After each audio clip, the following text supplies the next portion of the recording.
O segredo do contentamento. Essa é a nossa terceira lição. Já falamos sobre o primeiro segredo do contentamento. Nós temos que ter a mente aberta e ser flexíveis.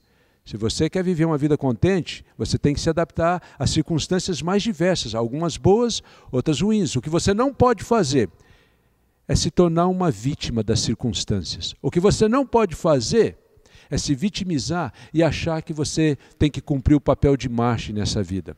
Por quê? Porque na segunda lição nós vimos que o grande segredo do contentamento é ser Cristo suficiente e não autossuficiente.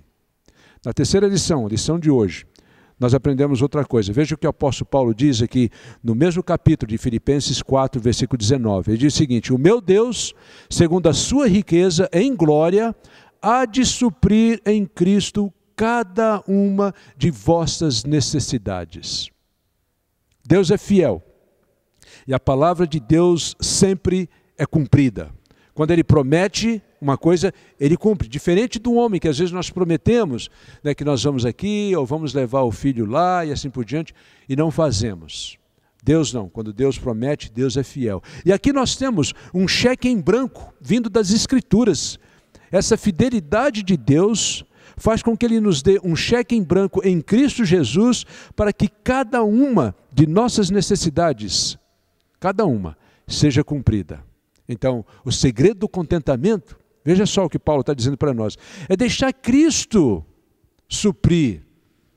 Eu sei que muitos, conforme diz aquela pesquisa internacional, muitos estão descontentes com a profissão, muitos estão descontentes no casamento, muitos estão descontentes consigo mesmo, né? Assim, com a aparência, muitos estão descontentes com as mudanças na vida, muitos estão descontentes assim, em várias áreas, a área financeira, a área emocional e assim por diante, a área espiritual também.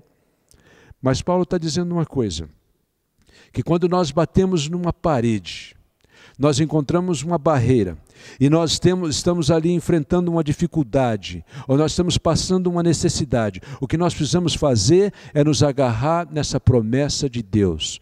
Deus há de suprir em Cristo Jesus cada uma de nossas necessidades. Agora um detalhe, nós temos que entender a diferença entre necessidade e capricho.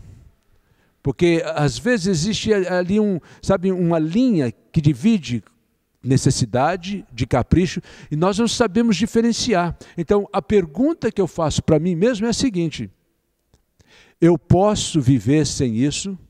Por exemplo, eu tenho aqui no meu bolso o meu celular e eu vivi quase 40 anos sem um celular.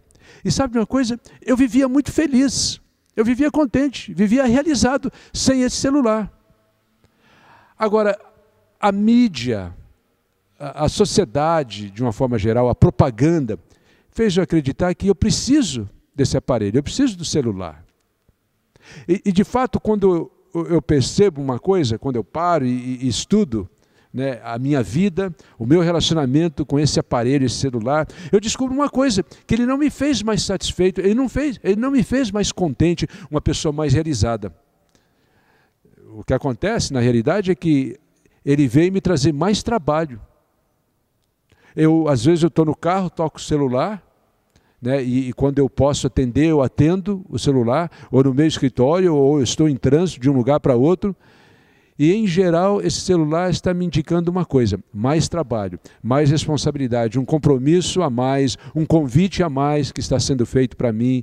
E, ao invés de ele me fazer uma pessoa mais tranquila, sossegada, feliz, muitas vezes ele vem me dar dor de cabeça, mais trabalho. Alguém pedindo alguma coisa, alguém necessitando de alguma coisa. E eu tenho que fazer algo, eu tenho que correr, né, para socorrer alguém ou uma situação. Então, nós temos que entender isso. Existe uma diferença entre capricho e necessidade. E eu tenho que perguntar, será que eu posso viver sem isso? Eu poderia viver muito bem sem um celular e muitas outras coisas. Mas eu acabei comprando a ideia de que eu preciso isso. Agora, o fato é, aquilo que eu preciso, Deus promete que Ele vai cumprir. Ele vai me dar, Ele vai suprir. No livro de Mateus capítulo 6, 33, Jesus diz o seguinte para os seus discípulos: buscai em primeiro lugar o reino dos céus, E aí ele diz, e as outras coisas vos serão acrescentadas. Aquilo que você precisa, que é o básico, o alimento para beber, aquilo que você precisa para se vestir, aquilo que você precisa para a sua sobrevivência. Deus está prometendo, eu cuido de você. Busque o reino e eu cuido do resto. O que é que acontece? Eu estou na ânsia, de, às vezes, me comparando com outros que têm, que vão e que fazem, assim por diante. Eu também me sinto na obrigação de querer buscar as mesmas coisas. E com isso, ao invés de viver uma vida realizada, satisfeita, eu vivo uma vida descontente, insatisfeita. E Jesus diz o seguinte, olha, eu vim para que você tenha vida, Antenor, e vida em abundância. Vida em abundância não está nas coisas que eu tenho, que eu possuo, que eu dirijo, que eu uso, mas está em Jesus Cristo. Realização verdadeira é somente em Jesus.